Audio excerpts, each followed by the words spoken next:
You're listening to KZUM News on 89.3 KZUM Lincoln and KZUM HD.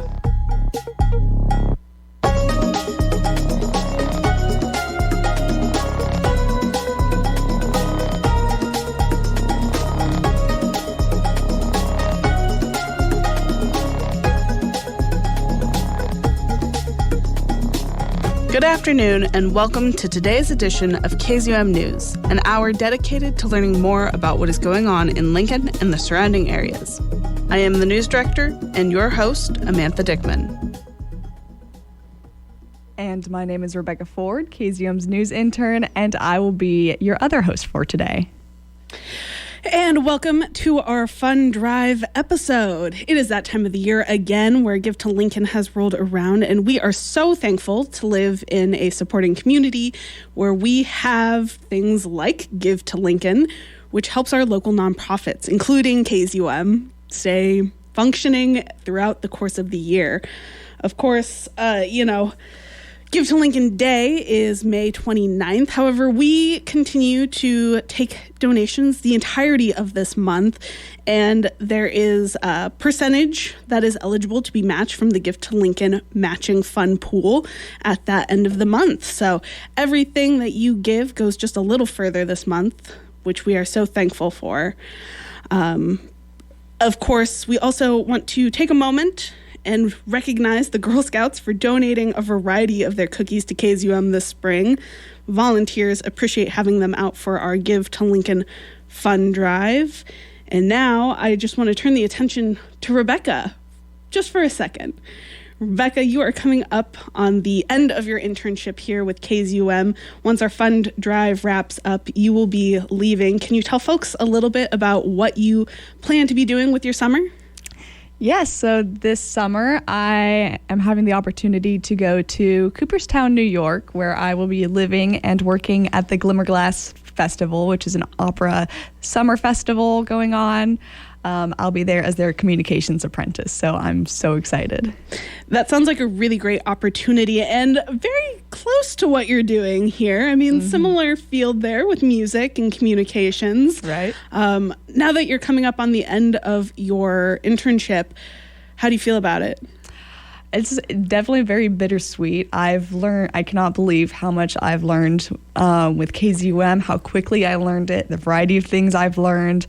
I'm sad to be leaving it because I feel like I've made such an impact, and I really value everything I've been able to talk about here. But on the other hand, there's so much opportunity out there, and I know I'll stay connected to KZUM always. You say you learned a lot, and you have learned a lot as your mentor. I completely agree.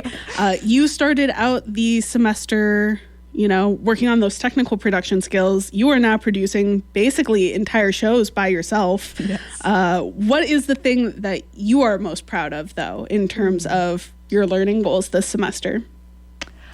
I think I'm most proud of the comfort I've gained and the foothold I've gained coming into radio as someone who's unfamiliar. It can be such an overwhelming environment. And I definitely went from a place where I was nervous to talk to people, nervous to have those interviews, nervous to even put the show together, always the fear of, messing something up and it going wrong on air. But now I've gotten to the point where I'm comfortable talking to people. I'm comfortable putting things together. I'm, comfortable taking pictures at events. And I get more comfortable with every conversation I have, every show I put together. And so it's been really nice seeing myself grow in those areas. And you've done so fantastically this semester, Rebecca. Thank you. Interns are a huge part of KZUM, actually. When we started our newsroom, one of the things we really wanted to do was give back educational experiences to our local students, especially because we understand that in Nebraska and several states across the United States, we are facing a problem with news deserts. And one of the best ways to combat that is to help give back those educational experiences, help build those opportunities for our local students. So interns make the world go round, and we are so grateful for them.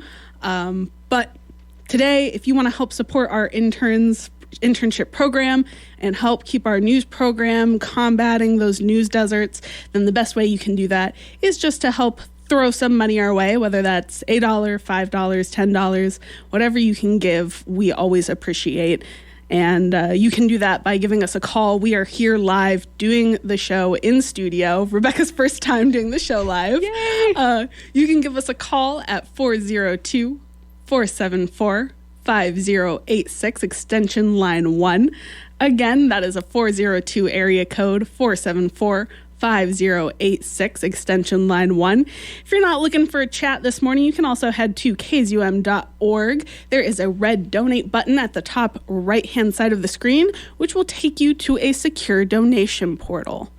Now, I'm going to go ahead, turn it over to Rebecca so she can kick off this afternoon. Thank you so much, Amantha. The general election is upon us. It's just a few days away on Tuesday, May 6th. On last weekend's episode, we discussed 2 candidates vying for a seat on the Lincoln City Council. But before we begin today's episode, we want to get into a few reminders.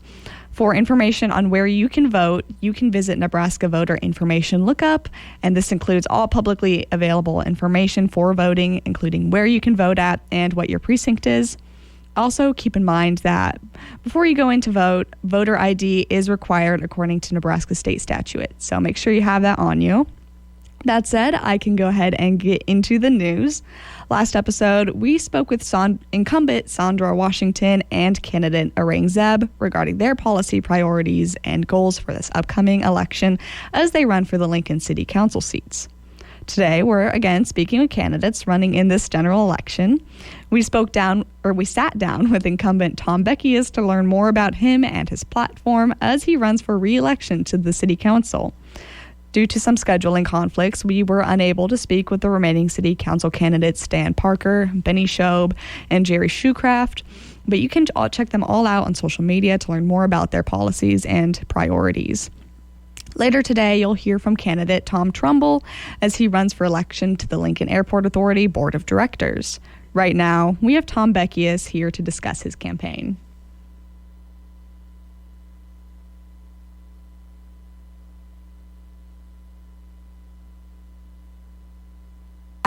We're exactly 1 week away from the general elections. As of this interview, how are things going? How are you feeling? Things are going well, and I'm feeling good. It's always a little stressful to campaign for public office. It's my second go around for campaigning. I was elected in 2021. And so it's not new to me, but that doesn't mean that you necessarily get any less nervous, or at least I don't. So. Right. But campaign sounds like it's been going good so far. Yeah, we've had some really good interactions with constituents. And, that's actually my favorite part about campaigning is because I get to touch base with constituents that maybe I haven't spoken to in a little bit longer than I would have wanted. But also keep in mind, last time I campaigned, we were still in a pandemic. And so I didn't necessarily get the same sort of constituent interaction that I'm getting this time that I did back in 2021. So it's actually a lot more exciting now to be able to get out, hold events, talk to people, shake their hands, things like that. What do those events look like? What events do you enjoy going to the most or hosting the most? Yeah, so, the events that I actually enjoy the most aren't my events. They are community events that we as council members oftentimes get invited to, oftentimes to celebrate the good work of what's going on in the community.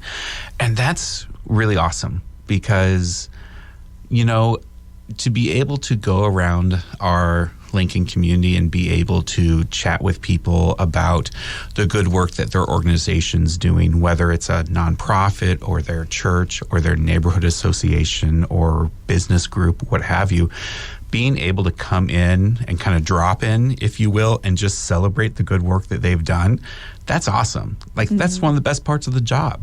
And so being able to do that is always a good time. Totally. And that was actually a question that I wanted to ask you was how, in a time where so many constituents sometimes feel that generally they're being unheard or they aren't seen, how do you make sure that constituents are able to feel seen and heard? Sure. That's a great question. And it's a tough thing to do. I mean, it's not easy work. None of what we do on city council is actually easy. I wish it were easier, but you have to remember, oftentimes people don't talk to you about the good things. They usually only reach out if they're upset about something. And then we, at least I try to take people through a process of, acknowledging what they're feeling, trying to make sure that we are bringing an appropriate amount of logic into the conversation, because oftentimes, as is very normal, this happens to me all the time, when I get very fired up about something, I get really passionate about it, and sometimes that passion doesn't necessarily lead to logic. And I think oftentimes it's my job as a city councilor to metaphorically rather than literally hold someone's hand through a process and walk them through that process. And sometimes it's a process of loss, losing what I think my neighborhood should be, losing what I think my business district will look like, losing things. And so sometimes it's just ideas more so than it is physically losing anything. But those that work to take your constituents in your community through different processes and get them to the other side of that process, I think is some of the most important work that we get to do as city councilors. Thank you for touching on that. I kind of want to, go into that a little bit more. And you said earlier one of your favorite parts of the job is just meeting people, shaking hands. I'm just curious and as you're running for your second term, what inspired you to run in the first place, and what's inspiring you to keep going? So Lincoln's where I was born and where I was raised. And I think oftentimes we talk about in our community that Lincoln's a really great place to raise a family. I agree with that, but I think it's also just a really good place to live generally, whether you have a family or not. And this is where I was born and raised, and it treated me really well. It raised me really well. This community, they say it takes a village, right? Right. This is a really awesome village in my head. And I want to do what I can do to give back to the community and to make sure that it remains the village that I feel like it was when I was growing up in this community. And to me, that means that we are pretty open-minded. We are willing to work with each other. We are maybe a little bit more liberal than some of our peers across the state, and that we're kind of the little brother, if you will, to Omaha that I think is a little bit cooler and a little bit more funky. And I want to keep it that way. And it's so odd, though. People see me in a suit all the time, and I think that they don't necessarily feel like I'm representing sort of this idea that I want Lincoln to be this little village that's different than any place else in Lincoln. But that's really what I grew up with here in Lincoln and what I want to remain here in Lincoln. So really, this work is really just about giving back to my community. As dorky as that sounds, I know that sounds dorky, right? And I am a dork, so maybe that's okay. But that's really what it's about for me. It's really as simple as that. I love this community, and I wanted to make sure that it remains a really awesome place. Going back to what you said about, bridging gaps between people. We're living in a very divided time right now. How do you hope to engage that conversation and sow that division? It's tough. Once again, it goes back to hard work. And it also means walking into rooms and sitting at tables that make you feel uncomfortable. And that's something that I think is really important in effectuating this type of work for our community. It's hard to walk into a room where people don't like you. It's hard to walk into a room where people have views that are antithetical to your own. And it's hard to hold that space. It's not easy, but it's vitally important work. And it's also vitally important work to get outside of your own echo chambers. And I certainly live in mine. I think we all do to a certain degree. And I think that that's smart because it provides sort of a safety net, a safe space, an area where you can kind of let your hair down amongst people with similar ideologies and talk about the world and talk about approaches to work.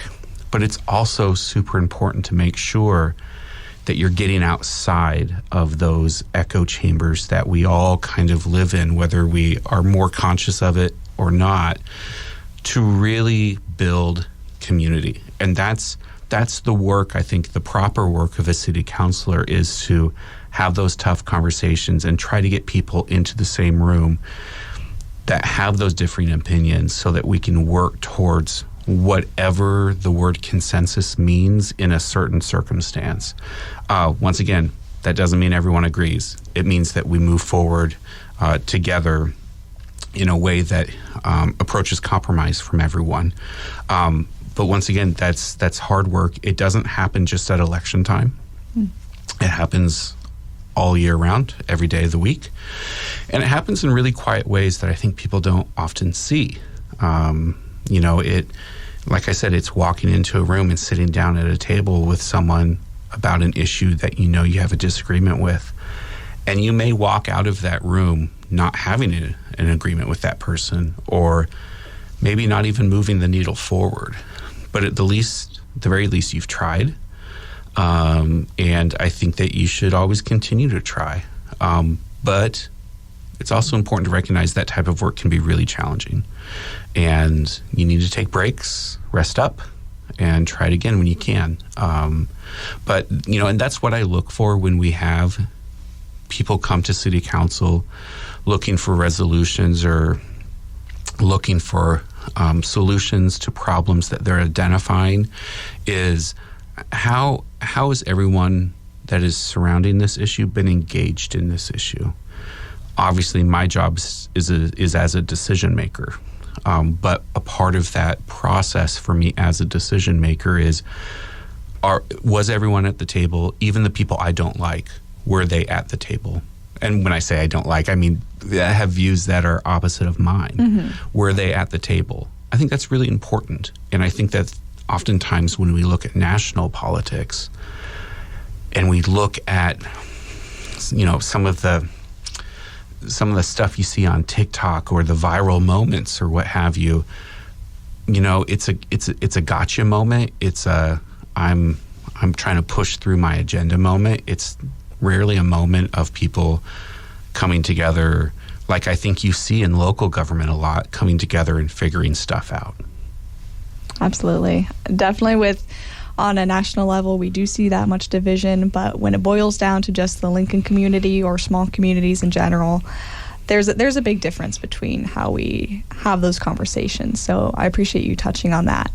I want to switch gears just a little bit and talk about the issues in Lincoln. Yeah. I'm interested to know, you have quite a few different campaign priorities. I'm interested in knowing what you think are the most pressing issues people in Lincoln are facing right now. So the number one thing that I've heard from our constituents here in Lincoln, which I think follows a national trend, is that people are really stressed about the affordability of darn near everything. And I get that, right? It's pretty easy. It doesn't matter where you turn. It feels like everything's getting more expensive.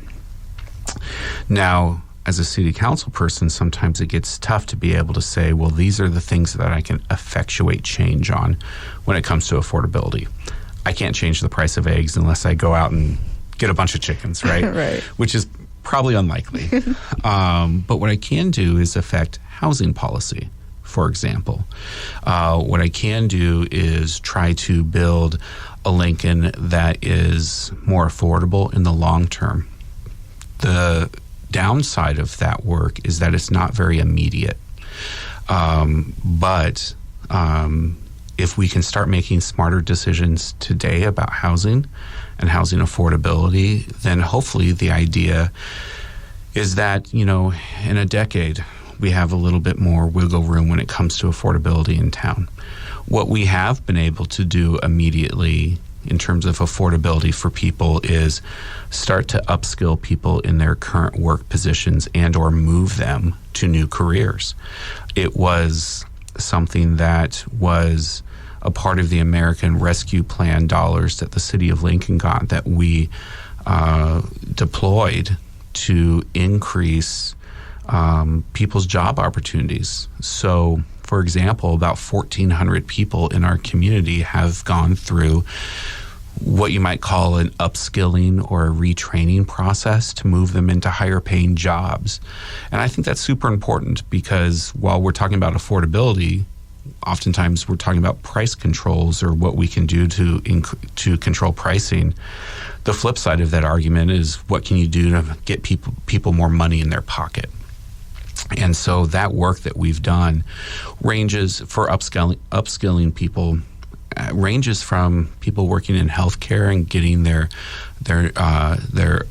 nursing certificates to people who are getting commercial driver's licenses and being able to build a better life for their family because they're getting a higher paying wage.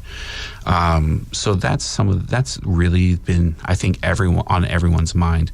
We also have, talks about housing affordability, of course, public safety in our community, and making sure that public safety remains a top priority. Up until the primary election, where Lincoln voters chose to renew the quarter-cent sales tax known as Lincoln on the Move, roads funding, of course, is always a topic of conversation for people as well. But I think first and foremost, that affordability thing, I think, is hitting everyone right now. I know it's hitting me, and I know it's hitting, people I love. Absolutely. With that, you have a background in real estate and you have all this experience serving on boards, things like that. How has your previous experience and even your previous experience in office influenced your positions and your plans? So I'm kind of the guy who feels most comfortable operating in spaces that I feel like I understand really well. I feel really most comfortable when I feel like I am a subject knowledge, maybe not expert, but I've done enough to feel a little dangerous, if you will. I've learned enough. I don't really feel very comfortable navigating spaces where I haven't done a fair amount of research or background or have some background in. So my experiences, I have volunteered for the city of Lincoln through volunteer governance. The city has boards and commissions that people serve on. Lots of people serve on them. I've been doing that since 2009, continuously until I got elected to city council. I was a trustee for the libraries. I was a trustee for the Community Health Endowment here in Lincoln, the Lincoln Commission on Human Rights, and I was a planning commissioner before I was a city councilman too. So, those experiences really prepared me to get comfortable serving in the role that I'm in now. Once again, this whole thing started because I wanted to give back to the community that I love, and I was an English major in college. I graduated from the University of Nebraska with a BA in English, and so the libraries felt like a really good fit for me in terms of how can I contribute to my own community in a way that I love. It was a passion project, really. It was just about, I love to read. Reading involves libraries. Let's try to give back to the library, right? And so that's how this whole journey started for me. But it's really helped me build my confidence in making sure that I am as knowledgeable as I can be on the subjects, the wide variety of subjects that come before us. And then in my personal work, as you mentioned, I live in the construction and real estate side, or the construction and real estate industry. That's my professional side, if you will.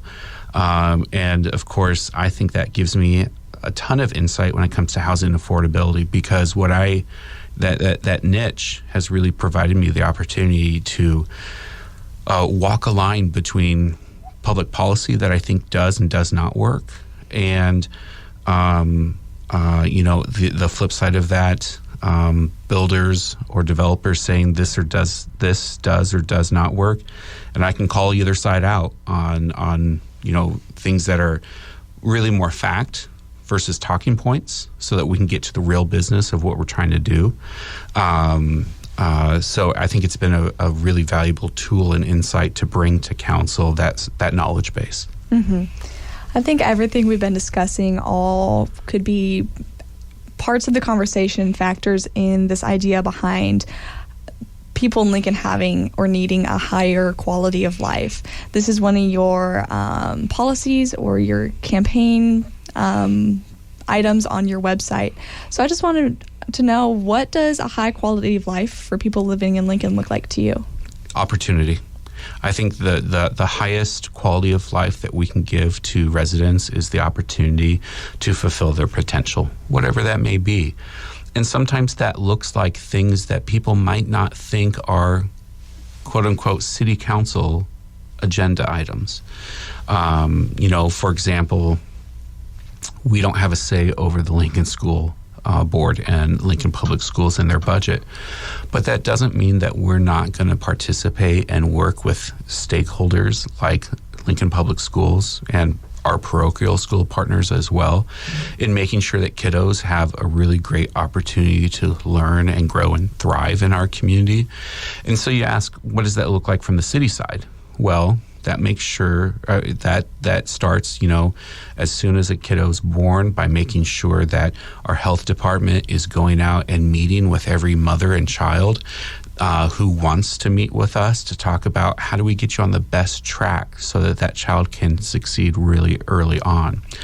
And then working with, for example, our library system to make sure that if your kiddo's in daycare or you're staying at home and taking care of them, that there are opportunities to bring children to the library even before they can read to start to experience what a library is, so that they can experience story time and so they can experience playtime with books.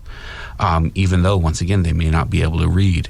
And then as we continue to grow and those kiddos move into opportunities to play at a more organized level, how do our parks play into those assets? How do those community assets? How do we provide playing fields, ball fields, soccer fields, what have you, in order to make sure that those kiddos not only get the physical activity that we want them to get, but that they also start to build relationships with peers while working in team environments, as they start to learn about what competition and compromise look like, and all of those team dynamics that you build when you're part of a team. That's just one example.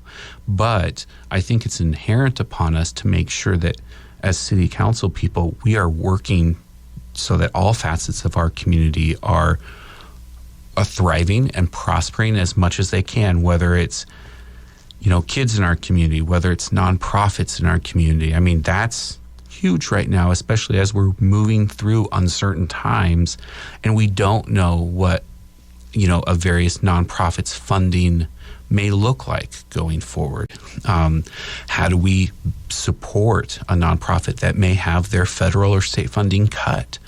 That is not probably going to be a monetary solution, but it may be a solution where we can build bridges together. All sorts of, how do we make sure our businesses thrive? How do we make sure our churches thrive, our communities of faith? Those are all really important parts, I think, of making sure that Lincoln remains strong, has that high quality of life that you talked about, because I don't want to just work in the silo of what is the city of Lincoln doing as an entity. I want to work in the world of how does my role fit amongst all of the other stakeholders in Lincoln, and how do we build a stronger city? Mm-hmm. And it sounds like, with just the points you outlined, that sounds like a lot of individualized attention, a lot of focus on individual groups and people. So it is, but it's also about bringing people together too. Mm-hmm. One of the sort of precursors to the work I'm doing right now is, I had mentioned I was a trustee for the Community Health Endowment of Lincoln. The Community Health Endowment, structurally under its former leader, really worked to bring health nonprofits together to align goals, to streamline goals, to see if there's redundancies in systems that we might be able to streamline and make more efficient. And that work and participating in that work really gave me a guiding point through the work that I do now of bringing stakeholders together and seeing if there are opportunities to do more work, if there's efficiencies to be gained, if there's opportunities that we just didn't see because we didn't sit down at a table and have conversations before. And so you're right. I mean, that work is sometimes really individualized, and sometimes it's about small groups. But it's vitally important to make sure, and Lincoln's so good at this. Lincoln as a community is so good at this, just getting together and talking and saying, yeah, you do that really well, so you do that, and I will send people your way. And I do this really well, so why don't you just send people my way and we'll just keep doing it. That's the awesome thing about Lincoln. Mm-hmm.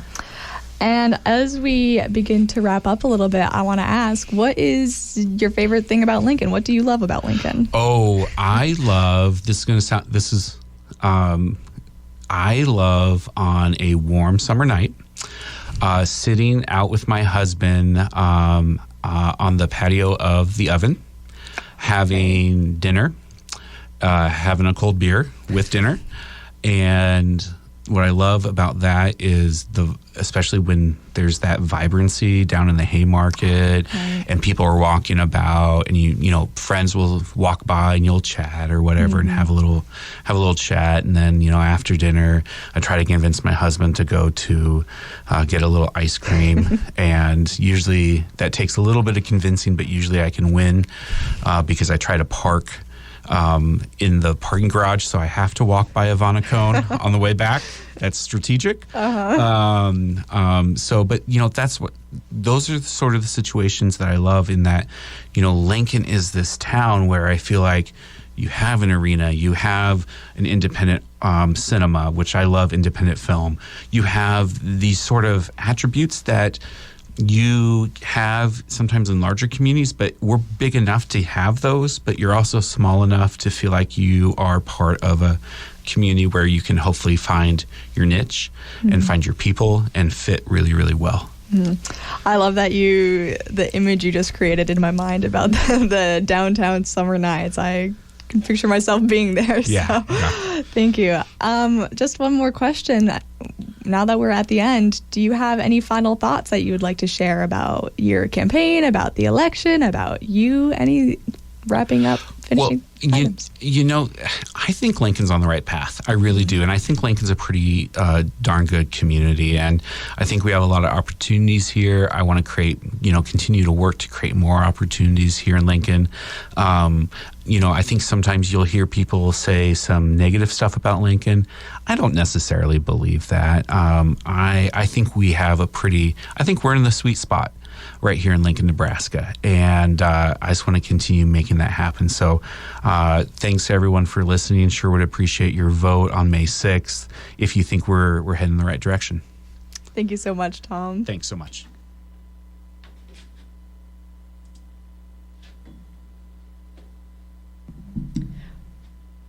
We just finished speaking with Lincoln City Council candidate Tom Beckius regarding his policy and platform going into the general election on May 6th. After the break, we'll return to speak with Tom Trumbull as he runs for election on the Lincoln Airport Authority Board of Directors. But first, we want to tell you more about the Give to Lincoln Fund Drive. Thank you, Rebecca, for wrapping up that morning segment for us. As Rebecca noted, just a few things as we move forward with our afternoon. We do have a special premium. We've got 2 tickets here to the Lincoln Symphony Orchestra's final performance of the season, Light and Renewal, which is happening on Friday, May 9th at 7:30 p.m. at the Lead Center. Now, when it comes to special premiums like this, you do have to call, and you can get those 2 tickets with a donation of $89.30. So you got to give us a ring. We're here live in the studio, so there's people to answer the phone, and you can just give us a dial at 402-474-5086, extension line 1. Again, that is a 402-474-5086, extension line 1. Of course, if tickets aren't your priority this afternoon, you just want to support our incredible intern Rebecca in her first live show for the fund drive, then you can also head to KZUM.org, donate online. There's a giant red button at the top right-hand side of the screen with the secure payment portal. It will run you through everything. It's pretty easy. At least I think it's pretty easy. And then it will send you a receipt once you are done. With that being said, we're going to go ahead, take our mid-afternoon break. When we come back, we will hear from more candidates.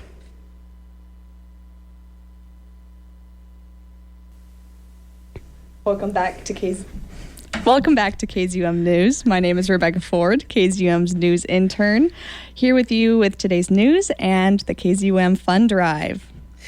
And we are here doing the show live in the studio. And this is probably going to be the last time that we talk this afternoon. So I just want to remind everybody that this is Rebecca's last couple of weeks with us. She's wrapping up her internship, and she'll be leaving us at the end of the Fund Drive to go up to New York. She's got exciting plans for the summer with the Glimmerglass Festival. That is what it's called, right? Yes, Glimmerglass Festival. I'm super excited. Glad to hear that. And of course, if you are looking to support Rebecca for the last couple of weeks, then now is your chance to give her a call. We are here live in the studio, so you can ring us at 402-474-5086, extension line 1. Give her your support, and if you want to throw a couple of dollars our way, we'd always appreciate it. Of course, if you make a donation of $89.30 today through that phone call, you will also get 2 tickets to the Lincoln Symphony Orchestra's final performance of the season, Light and Renewal, on Friday, May 9th at 7:30 at the Lead Center. If you don't want to have a chat, that's all right too. You can still head to KZUM.org to support us, and I will let Rebecca take it away. Thank you, Amantha. Before the break, we spoke with incumbent Tom Beckius as he runs for re-election to the Lincoln City Council to discuss his campaign and his goals. Now we're here with Tom Trumbull as he runs for election to the Lincoln Airport Authority Board of Directors.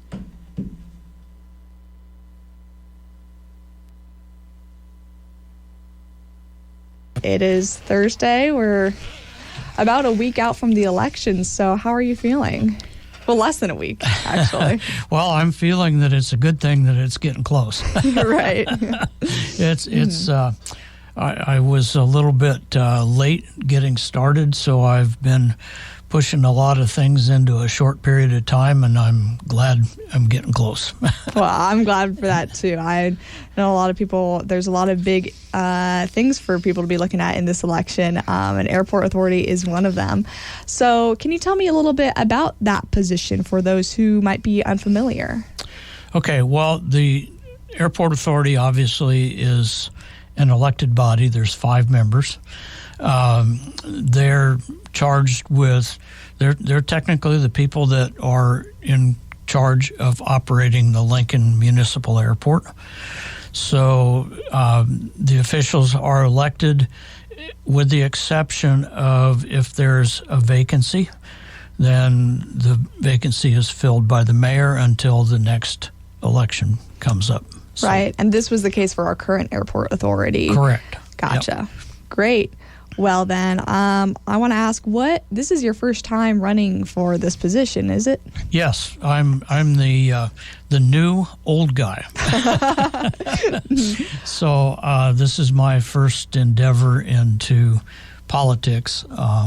I've been involved with numerous airport authorities across several states in my career, although I'd never had a position on the authorities, but I've worked for those folks for 20-some years, so I understand how an airport authority operates and what they're trying to reach for the right word. Their authority is based in the statutes, in Nebraska state statutes, so I'm fairly familiar with what the statutes say and what the airport authority is legally authorized to do.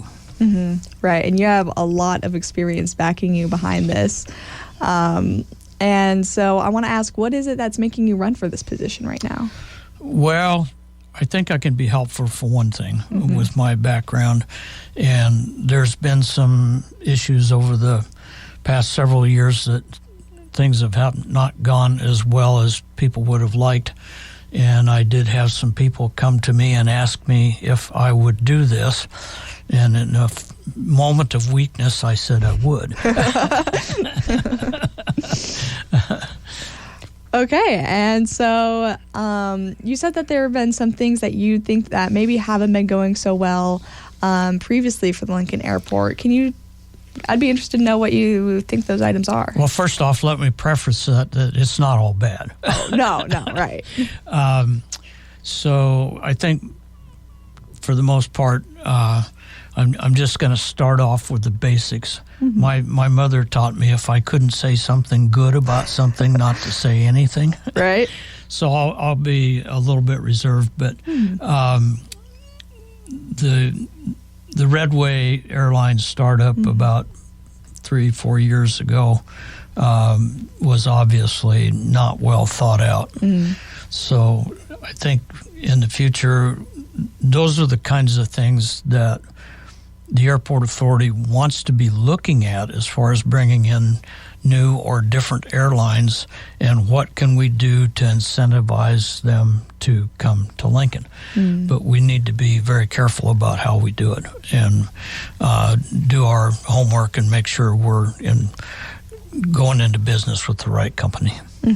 I'm glad you touched on the Redway Airlines, because that was actually something I was interested in asking you. If you could just explain your understanding of that whole situation and what that was for our listeners, and maybe what you would have done if you were in that position. Well, again, without saying too much bad about anybody. Right. And I was not involved with the details, so my understanding of the Redway situation is that it was not an established airline. And that's about the limit of what I know or what I think I know. Obviously, they didn't have the startup capital that they needed to have in order to operate an airline. The airport authority, there was a state referendum passed here about 3-4 years ago that allows airport authorities to use public funds to incentivize new service. That's one of the things they can use it for. And I'm not totally against that. In fact, the Lincoln Airport had done that previously a few years back and was successful with it. But this case didn't turn out quite so well. So I think in the future, the airport authority maybe needs to be a little bit more hands-on with those types of things.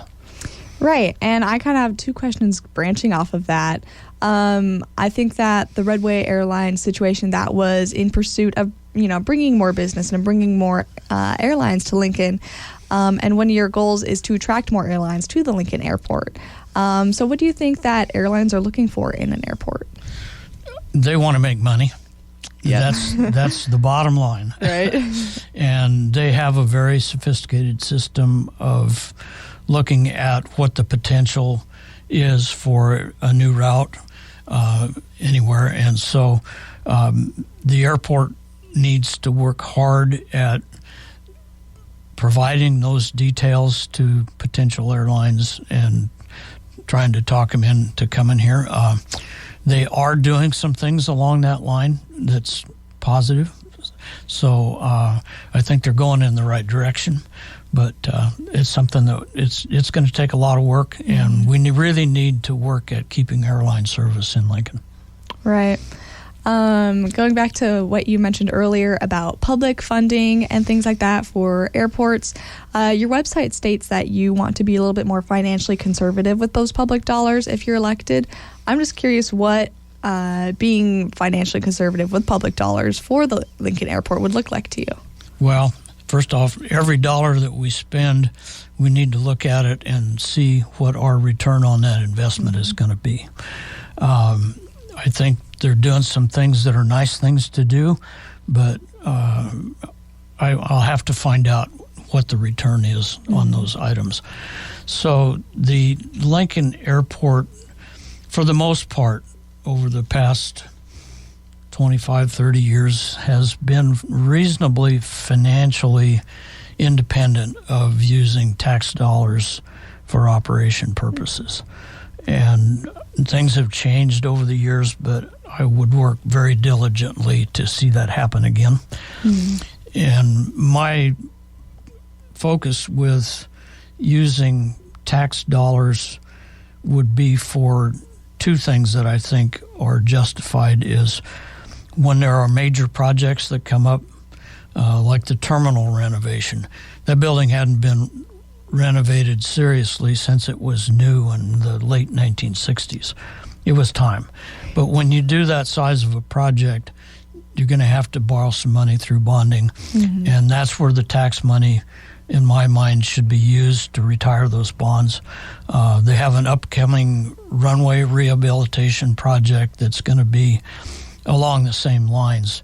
I'm not quite sure how old that runway pavement is, but I'm going to guess it dates back to the early 60s. At least some of it does. So it's time to replace that. But that project is going to need some assistance with the retirement of the borrowed money. So those things, and along with the occasional opportunity to subsidize a new airline route, I think are the three things that I would be interested in using tax money for. But for the most part, those are items that I would hope that you're not going to do every year. It's going to be every 20, 30 years. So anyway, that's it for that. Yeah, could you go in a little bit more about a new airline route and subsidizing that? I'm just curious. The way I envision an airline subsidy or a route subsidy would be, and I believe this, I'll just explain what I understand of the one time that the Lincoln Airport did use it. I believe they set up a subsidy in the neighborhood of $100,000 to subsidize a route, and that subsidy was to be used over a year. And when the route becomes profitable or that time frame ends, then you stop with the subsidy. And if I understand it correctly, the route that they did do successfully became profitable before the end of that year period, and they ultimately, I believe the number was about $55,000 that they used of subsidy. They didn't use all the money they had set aside. But that's my idea of how it should work. Okay, thank you for explaining that. Kind of in the note of conservation with public money, one of your goals is to work on making the airport a little bit more self-funded. Is that correct? They have been so in the past, and I believe they have the potential to become self-funded or nearly so in the future. The airport has lots of very nice income-generating assets. Just stepping aside from the airline side, but they have an industrial property over on the west side, west and north, that they have warehousing over there that they lease that's on their property, which is really nice. That's a huge benefit to the city of Lincoln that can take place without, so the airport doesn't have to rely on tax dollars to operate. They have numerous airside businesses on, both sides of the airport, but mostly on the east side, and with Duncan Aviation and Silverhawk and Atlantic and Hill Aero, and there's several over there that I probably not naming all of them, but forgot Ignite. But those are rental properties to the airport, so it's an income source. So the airport does have a solid income base to work with, and I'm also aware that they're doing some things to enhance the profitability of that. So they are doing some things that I would encourage. So yeah, absolutely. And it seems like another one of your focuses on that note is capitalizing upon the existing strengths of Lincoln's airport. If that sounds correct to you, what do you think? Basically the same thing. We've got the rental property, we've got the military, the Air Guard and the Army National Guard on the air base, and the rental properties that exist there. That's the airport's bread and butter. Gotcha. Yeah. Okay. Well, I want to return to a little bit more of a general overview of airlines and airport service. And I'm interested to know, what does the best airline service look like to you? Well, to me, it would be Atlanta, Minneapolis, Denver, Chicago, and whether we can wish for all that. And Houston, it would be nice to go to Texas or San Antonio. There's all kinds of openings there to be looking for places to go. And initially, it's still going to probably be, for the most part, connections that are to hubs that connect to other places. But, Las Vegas would be a nice place to go, and that would be a direct route. So I think there's lots of opportunity. For sure. So it just sounds like expanding those, where we can go a little bit more, would be a good thing to look at in the future. Correct. Yep. Okay. Well, the potential is unlimited. Right. Absolutely. I want to return a little bit to your experience in airlines. You've worked in a lot of areas, including being a pilot, if that's correct. Correct. Yeah. And in engineering, I've just seen so much on your quote-unquote resume. Could you tell me a little bit more about your experience and where it all began? Well, where it all began is, like a lot of us, you kind of just follow the path and you end up where you end up. But anyway, I'm educated as a mechanical engineer, graduating from the University of Nebraska. And the first pretty much half of my working career, I worked in construction and construction management. Okay. So not only do I know how to design things, I know how to build them, which sometimes is helpful. So then the last half of my career, I moved further into the technical side and using my education in the design part of and my career. So when I did that, I actually fell into an airport design position. And over the years, I've become a registered professional engineer in the states of Nebraska, Kansas, Missouri, and Iowa, and all of those states we worked in for designing airports. So over time, I've been affiliated with being in meetings with airport executives that are actually explaining how they determine what is a profitable route and are we going to go to Lincoln, Nebraska and set up business. So I've been exposed to that.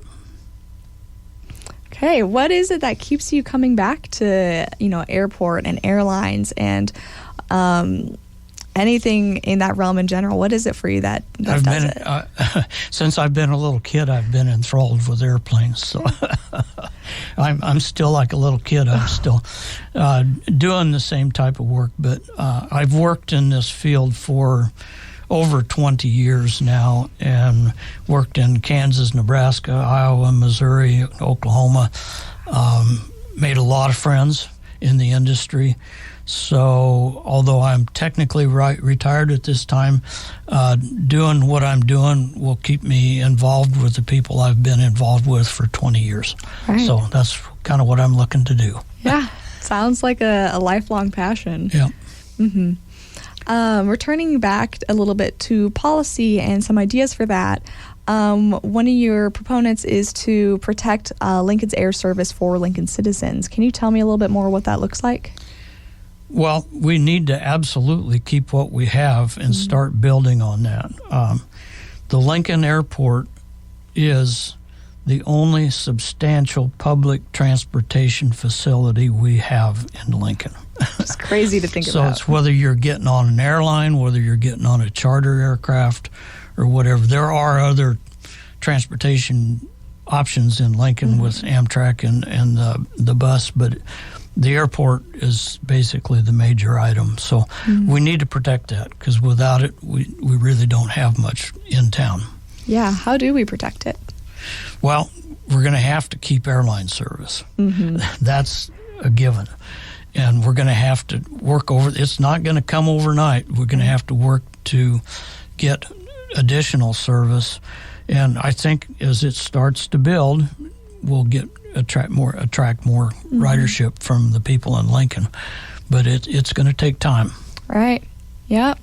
As most things do, especially in when we come to electing general election positions, a lot of these things, changes we see over 5-10 years, even longer. It takes time. Yep. Yeah, it really does. So I intend to put lots of effort into it and see it through. For sure. I want to ask you, hinging away a little bit from airport stuff and more on Lincoln, you were born in Lincoln, correct? I was. Okay. Yeah. And you're here now. I want to ask you, is there anything you love about Lincoln? And if so, what do you love about Lincoln? Well, it's a small town that has a lot of big town amenities. So that's what I love.